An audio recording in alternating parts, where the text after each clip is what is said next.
To demonstrate simple linear regression and multiple linear regression in Python, we will need a dataset. So I'll point to this resource. It's the bike sharing dataset available from UCL Machine Learning Repository. So the UCL Machine Learning Repository is a very famous repository which has like tons of datasets available for different use cases. So as you can see, we have a variety of datasets available for classification, regression, clustering, and probably for different categories, we have several other datasets. So I'll request you to open up regression. Within regression, you will see there are various datasets available. I'll point you to the bike sharing dataset. And if you open up this in a new tab, you can see it will give you basic information about the source, dataset information, and the attribute information. So this dataset is about a bike sharing company. A bike sharing company generally allows you to rent a bike and help you travel from point A to point B. So let's say you're traveling from point A to point B, you can rent a bike at point A, travel to point B with the bike, and then drop your bike at point B and then move on to your forward journey. So the bike company would actually have an inventory of, let's say, around 1,000 to 5,000 different bikes, and based on the demand, they might increase it or decrease it. And the demand might be defined by whether it's a working day, whether it's a weekday, if it's a holiday. The seasonal attributes might have an impact on the sales. So in the data set, you have three variables towards the end: casual, registered, and count. Count gives you the total number of rental bikes, including both casual and registered users. And casual and registered gives you a split that adds up to count. So this is the total number of casual users who have rented the bike for that particular day, and this is the total number of registered users who have rented the bike for that particular day. Then you have a couple of weather information, a couple of other flags, and so on. There are two datasets available. One is at a day level, and the other one is at an hour level. So I'll request you to download this and import the day level CSV file into Python Spider. So let's move on to Spider.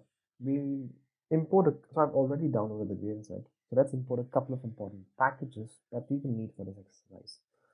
So I'll import pandas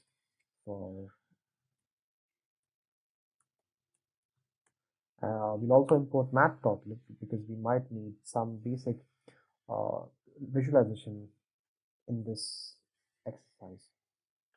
We'll say matplotlib.pyplot as plt, and we'll say df is equal to, we'll import the day level file, so pd.readcsv, and we'll say day.csv. So here we have the dataset imported, and let's do a simple overview. So we'll do df.shape, and we can see that there are 731 rows and 16 columns. We'll do df.columns to see what columns do we have in the dataset, and as you can see, we have the date information, seasonal, year, and month information, flags for holiday, and just as we saw over there, we have all these variables in the same order. So let's do a simple df head and see what dataset actually goes into it. Here we go. So you can see count has numbers ranging from something like 500, 1500. Then we have weather attributes, the numbers for registered and casual users, the date, and so on. A couple of other, yeah, we have the date and a couple of flags. So that's the dataset looks nice. Now let's define the use case we're trying to solve. So we're trying to solve, let's say we're trying to solve the total count or the sales as a function of an independent variable in this scenario, which is, let's say, temperature. So we're saying that for a particular day, the total number of sales, which is the total number of bike sharing deals that have happened, can be defined as a function for the temperature of that particular day. Let's say the average temperature for that particular day. But this is a simple use case where we can define simple linear regression. So we have an independent variable, which is the temperature. We have a dependent variable, which is sales, and to be specific in this scenario, count. And you're saying y is equal to mx plus c, where m is the impact of x and y, x is the independent variable, which is temperature, y is the independent variable, which is y is the dependent variable, sales, x is the independent variable, that's temperature, and C will be the intercept. Now, to perform linear regression, we will need to import the linear regression function available from sklearn. So if you do from sklearn.linear model import linear regression, it will import the linear regression function into memory. I'll create a new object called lm, which will be the linear regression object. And let's create one. There we go. So we have lm, which is a linear regression object. So how sklearn provides the linear regression function is we'll have two functions within linear regression object, which is one would be a fit and the second would be, let's say, predict, to be simple.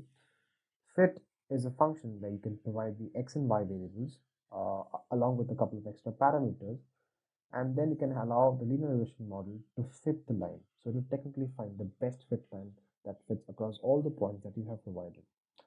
Predict is basically done after you fit. So once you have fit, you have the linear regression object that has learned the parameters. So in case of y is equal to mx plus c, it knows the values for m and it knows the values for c. And using that object, which is lm, which is now fit, you can do a predict, and you can just say, you can pass in the value and give it the predicted output for that particular uh, input. So let's try doing a simple linear regression over here. So I'll say simple linear regression object, which is lm dot fit. Now, if you see over here, we have x and y variables to be passed. So the x would be over here, df, and we will say temperature. That is the x. And y would be df and cmt. This is the y variable. Now, there's only one cosmetic change that we would need to do. We would need to reshape the shape as, I'll just explain what I'm doing over here.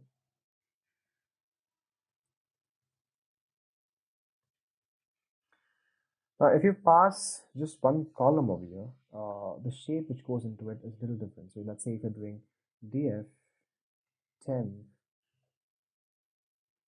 dot shape, you see that it's 731 values. But then if you reshape it into -1, 1, and then you do a shape, you can actually see that it's 731, 1. So the definition becomes clear, and linear regression objects expect inputs with a defined shape. So just define them. So had it been a scenario where you have passing for a multiple linear regression use case, so you'll be passing, let's say, 5 variables as an independent variable. So in that case, it will have a proper shape. It will have a shape like, let's say, 731 into 5. That's fine. But when you're passing a single variable over here, it's getting passed as a series, and it doesn't have a definite shape, which is not acceptable for the linear regression object. So now this is defined, let's just run this function which creates a linear regression object. So it has now created a linear regression object and has fit the values which is now required for which is now the best line that fits through all these points for x and y. So we can do a simple predict, but before that, let's look at the kind of values which we have for our parameters over here. So if you do lm dot, and you can see what all objects we have, we'll say intercept. And you can see the intercept is a value which is at 1214. And if you do lm dot parameters,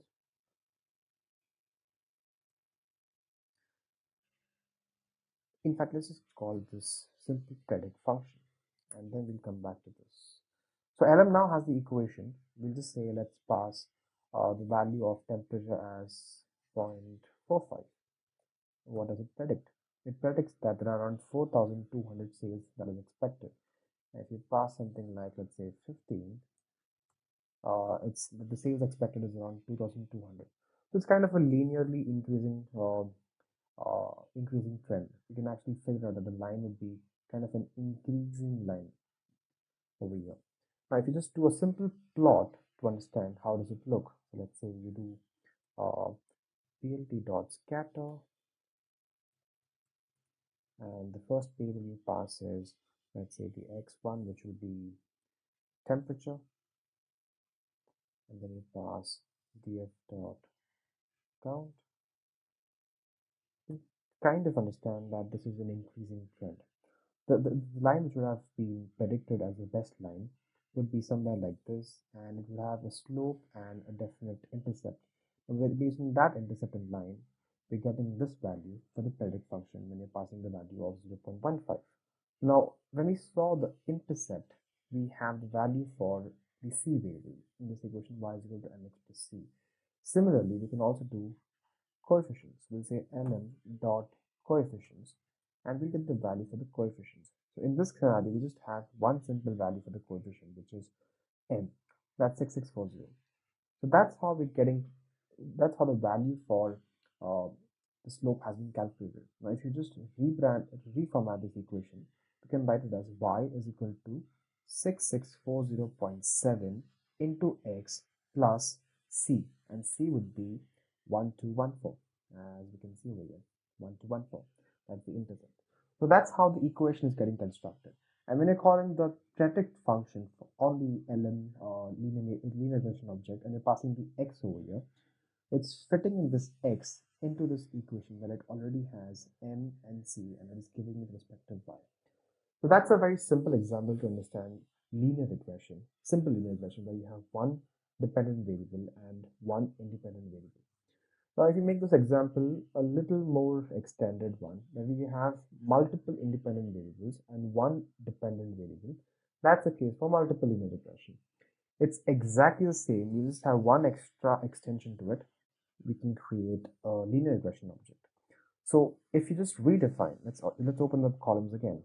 So we'll say, now if you look at the columns, we have count as your y variable, which is a dependent variable, and you're defining your dependent variable as a function of temperature, humidity, and let's say another variable like holiday. Or in fact, just let's keep it simple. We'll keep just temperature and humidity, right?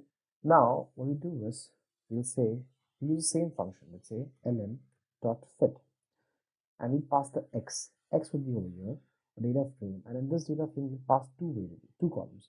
So we'll create a list. The first one would be temperature. Second would be humidity. So we have two columns in this data frame. So the shape of this one would be around 700 rows into 2. And then we pass the y, which is df dot count. And let's reshape this.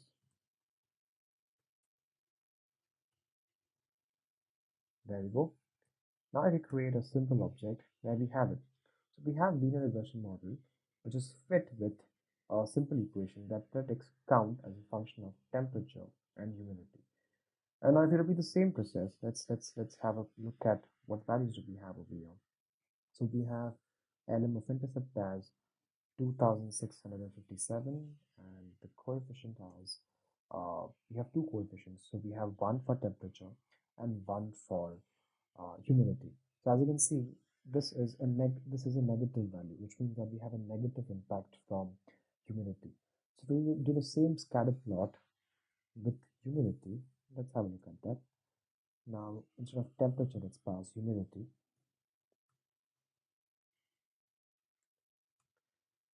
It's kind of a decreasing trend, but this is the trend. So as humidity increases, sales kind of goes down. This is the trend you can see over here. Now, if you combine this into this equation, so let's say now we have this would be interpreted as y is equal to m1 x1 plus m2 x2 plus c. So m1 would be the coefficient of x1. x1 is temperature, so m1 would be 6886.97. m2 would be the coefficient for humidity, which would be minus 2492.85. And c would be the intercept. Intercept in this scenario was around 2657. So if you look at the overall equation, we can see that the intercept has changed compared to the previous example when we just had one simple variable. And you see that this will change as you add more number of variables. So a significantly different, more and more attributes help you to understand the relationship in a better way. So explain more part of y with a couple of x variables. So the more number of variables you have, the more strong your relationship will be, and you'll have more accurate results.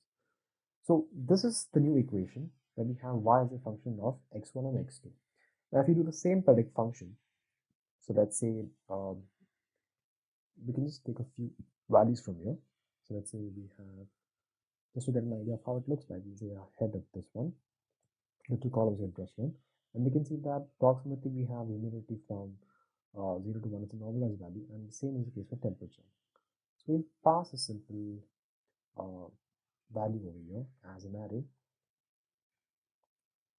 We'll use the predict function again. We'll say ln dot predict, and we'll pass the two values, let's say 0.34 and 0.55, and we call the predict function.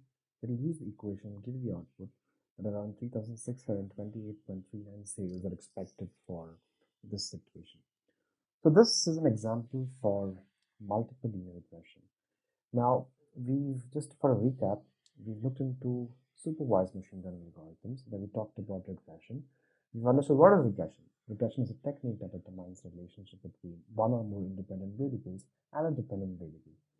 Now, based on few academic textbooks, we have different calling styles for the dependent and independent variable. We sometimes call them target of input, target of input, or criterion and Pareto variables. Now, linear regression, we looked into simple linear regression and multiple linear regression.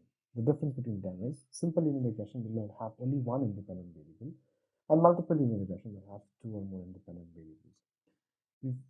We've delved into the depth of simple linear regression by understanding how is a line fit and defined as the best fit for all the points between x and y. We understand how we construct the equation for a simple linear regression equation, that is y is equal to mx plus c.